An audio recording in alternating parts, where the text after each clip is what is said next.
As promised, a top 60 sports card countdown. Mostly baseball, but I do have some football and basketball. And the way I compiled this list was I took a look at my collection and ranked them according to eBay sales value to the best of my ability.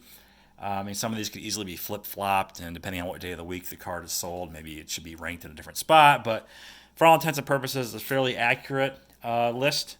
And coming in at number 60 is a tie, and it's the only tie. They have this 1993 Derek Jeter rookie from Pinnacle.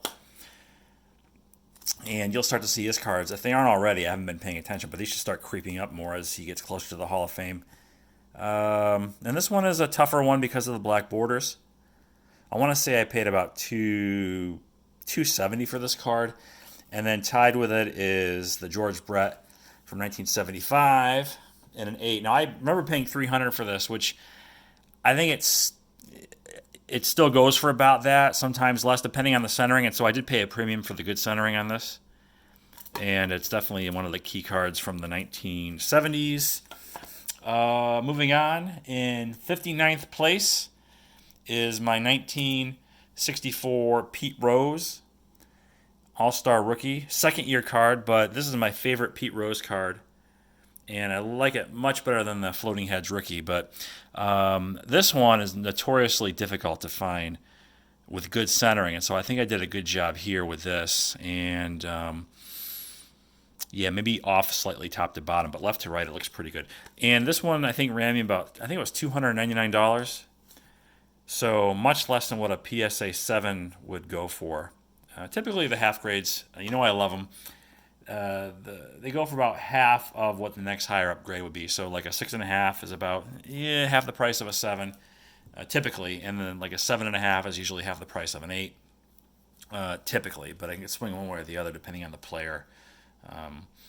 Okay, so the first basketball card checking in here at number 58 is my second year Jordan 87 Flair, really nice card. And I think I paid $300 for this card. It might still be worth about that. Again, I haven't been keeping up with all the values. But when I looked that up, I think it was somewhere in like the $300 to $400 range in today's market.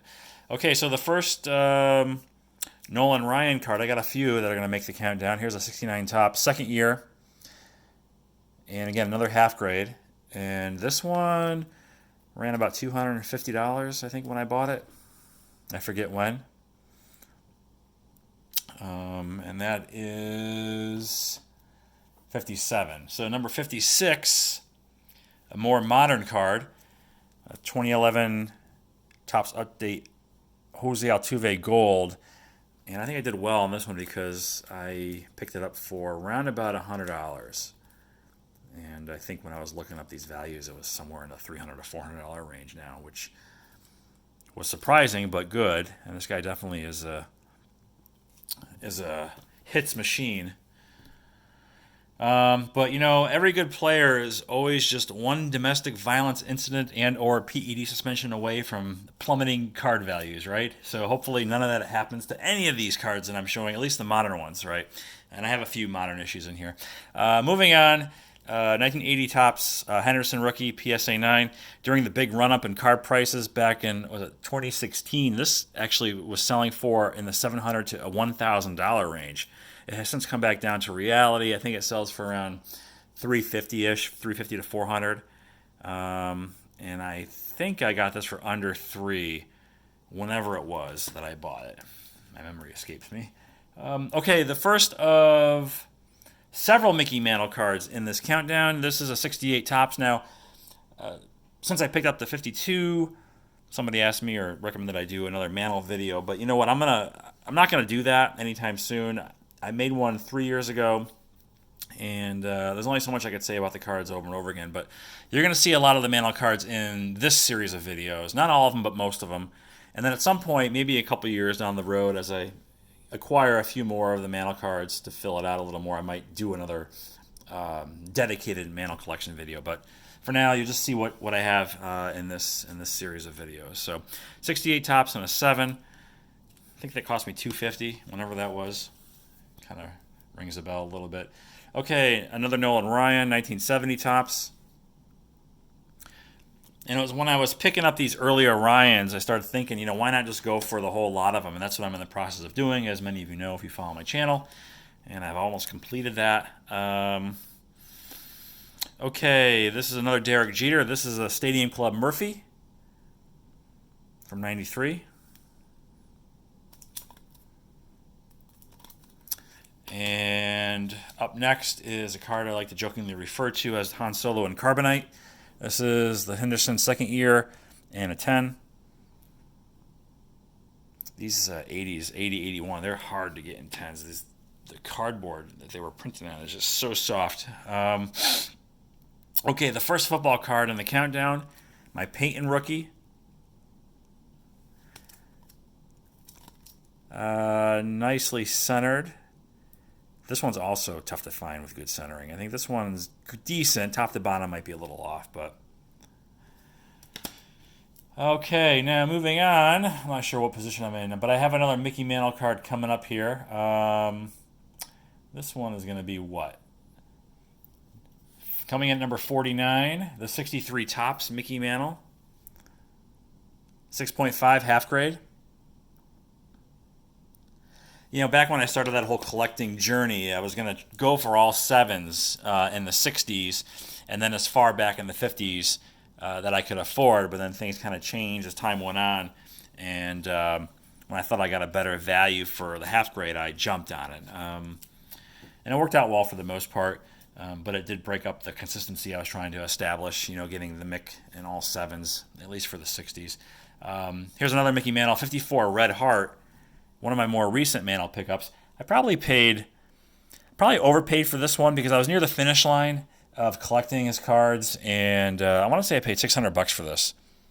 And I don't know if that's still a good price, but whatever. It is what it is. So I have that. And then also 67 tops Mickey Mantle card. Not my favorite. Not a big fan of cards where they're like in your face, but... Anyway, needed it for the collection, of course. This one's also a 7, as you can see. Okay, going back a little bit here. This is... What number are we at? I'm losing track. Number 46.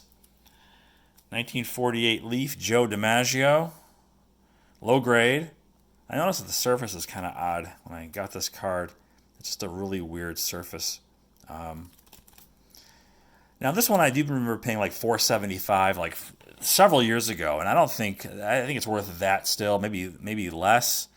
I don't know. It hasn't been a big mover as far as the price goes, but I do like it. It's probably my favorite Dimaggio card.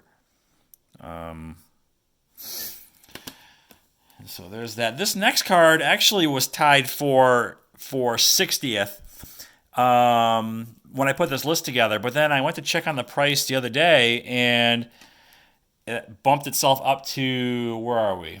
45th. And it is a 2016 Bowmen Chrome Vladimir Guerrero Jr. Purple Refractor. And I bought this. This one's numbered out of 250, as all purples are, I think. Yeah, there it is. And I bought this one for like $290. And then when I checked eBay a few days ago, the last one had sold for like $450. So hopefully a trend continues. I'm a big fan of the non-auto refractor rookies because they're a lot more affordable than the autographed refractor rookies. I mean, I think I think it's like several $1,000s if you wanted his autographed refractor. And I could never do that on a modern card. I look at the price for something like that, and it's like, you could buy like a high-grade Hank Aaron rookie card for like, $6,000-$7,000. You know what I mean? And that's Hank Aaron. So, anyhow, Vladimir Guerrero Jr. is primed to have a big breakout year, hopefully at the big leagues. And then up next is a relatively recent purchase. This one is number 44, and it is my 89 Upper Deck Ken Griffey Jr. and a 10. And if you follow my channel, you saw that I actually pulled one of these from a collectible card club of all things. Now, the centering on that one is a little off left to right, but I've seen worse centering on other 10s.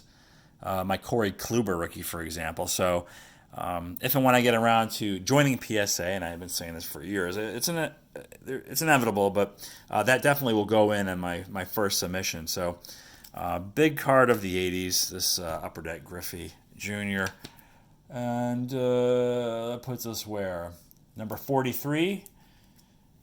King James rookie card, 2003 Topps Chrome.